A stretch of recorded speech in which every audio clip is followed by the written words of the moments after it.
Bonjour et bienvenue dans cette vidéo où on va voir comment déterminer graphiquement l'équation réduite d'une droite. Alors, si ta droite n'est pas verticale, en gros si elle n'est pas parallèle à l'axe des ordonnées, eh bien son équation réduite sera de la forme y égale mx plus p, et toi il va falloir que tu trouves le m que je vais mettre dans toute cette vidéo en code couleur bleu, d'accord, qu'on appelle coefficient directeur ou pente, et le p en rouge, toute la vidéo que l'on appelle ordonnée à l'origine. Allez, on part sur GeoGebra. Alors, comme tu peux le voir ici, j'ai une droite qui est ici en noir, qui est la co-représentative de ma fonction f affine, et du coup, son équation est ici écrite, tu vas voir, avec mon logiciel de géométrie dynamique. Donc, je vais mettre en bleu le coefficient directeur, et en rouge, l'ordonnée à l'origine. Alors, pour t'expliquer, l'ordonnée à l'origine, c'est très simple. Comme son nom l'indique, en fait, c'est l'ordonnée du point P. D'accord, qui est ici, à ne pas confondre avec la valeur de P, mais ici elle vaut 1, puisque c'est à 1 de haut, et c'est pour ça qu'ici, tu as un 1. Le coefficient directeur, ce qu'on appelle pente, d'accord, eh bien en fait, quand tu es sur un point, on va dire sympathique, à coordonnées entières sur ta droite, eh bien quand tu te décales de 1 vers la droite, delta x de 1, eh bien le m, c'est ce qui te permet de retomber sur ta droite. Si tu vas vers le haut, le m sera positif, et le m c'est la valeur numérique tout simplement de ce déplacement ici, positif, et si tu vas vers le bas, le m sera négatif. Voilà. Alors regarde un peu la simulation que je te fais. Donc je vais faire, si tu veux, ici varier seulement le p. D'accord, je vais seulement faire varier p tout doucement. Donc tu vas voir, le m va être toujours constant. Ici, le m vaut 1 puisqu'il y a devant le x un x. Donc c'est parti.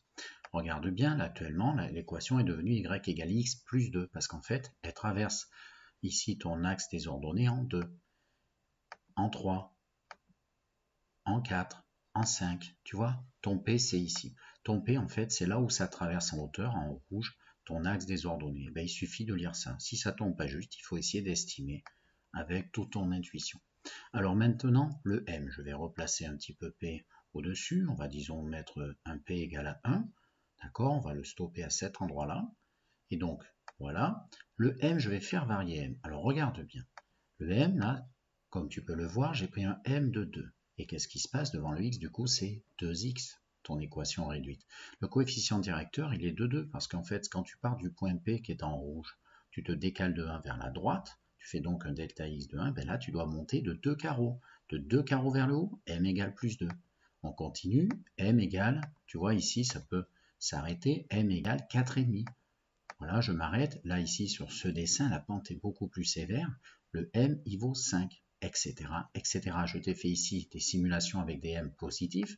Le M n'est pas toujours entier, ça peut être des fractions, ça peut pas toujours comme ici. Moi, j'ai pris une variation décimale. Mais quand le M, ici, là, tu vois, je vais vers le bas, le M est négatif, il fait moins 1. Je dois descendre de 1 carreau quand je suis au point bleu pour retomber sur un point de la droite. On continue, etc., etc. Allez, on repart sur ma vidéo. Alors, deuxième cas, si elle est verticale, c'est un cas très particulier.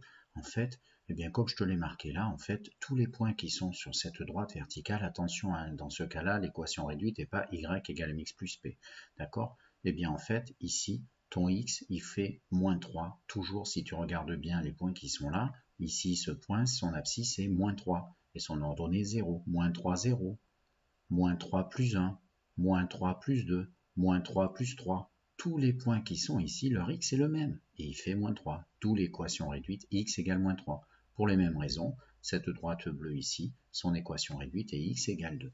J'ai omis de te dire quelque chose dans ce cas-là tout à l'heure, je ne sais pas si tu l'as vu, mais quand le m fait 0, ça fait disparaître les x, et en fait, c'est que ta droite, elle est tout simplement horizontale.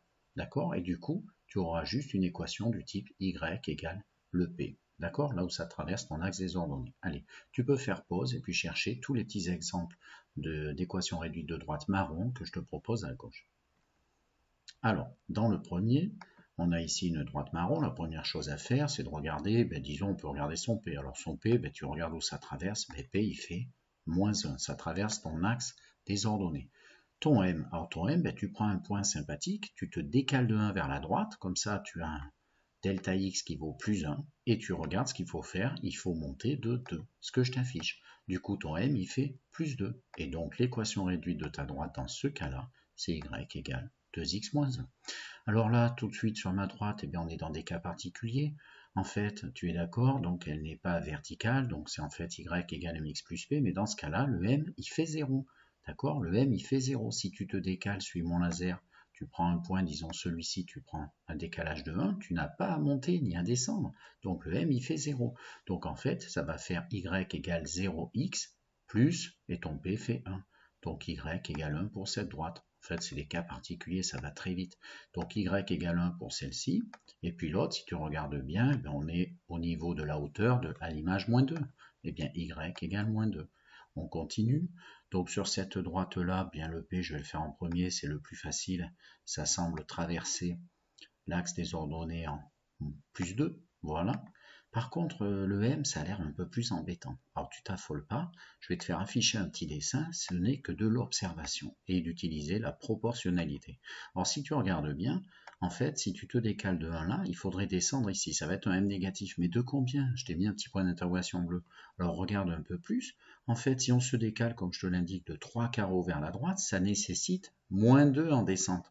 Donc, en fait, quand tu te décales de 3 carreaux, tu te déplaces 3 fois plus que ton 1 qui te ferait apparaître ici ton M. Donc du coup, le moins 2, tu le divises en 3. Et ça fait donc moins 2 divisé en 3. Moins 2 tiers. On dit aussi delta Y, ce qui est ici, là, delta Y sur delta X. Moins 2 sur 3. Et c'est ton coefficient directeur. Donc ça fait Y égale moins 2 tiers de X plus 2. Et enfin, les deux derniers exemples, exactement comme en bas à droite de mon écran. Et bien ici, la première qui est en marron à ta gauche, bien, tous les points ont la même abscisse commune qui fait moins 1, donc x égale moins 1, et à ta droite, tous les points ont la même abscisse commune qui fait 3, donc x égale 3. Voilà, allez, au revoir.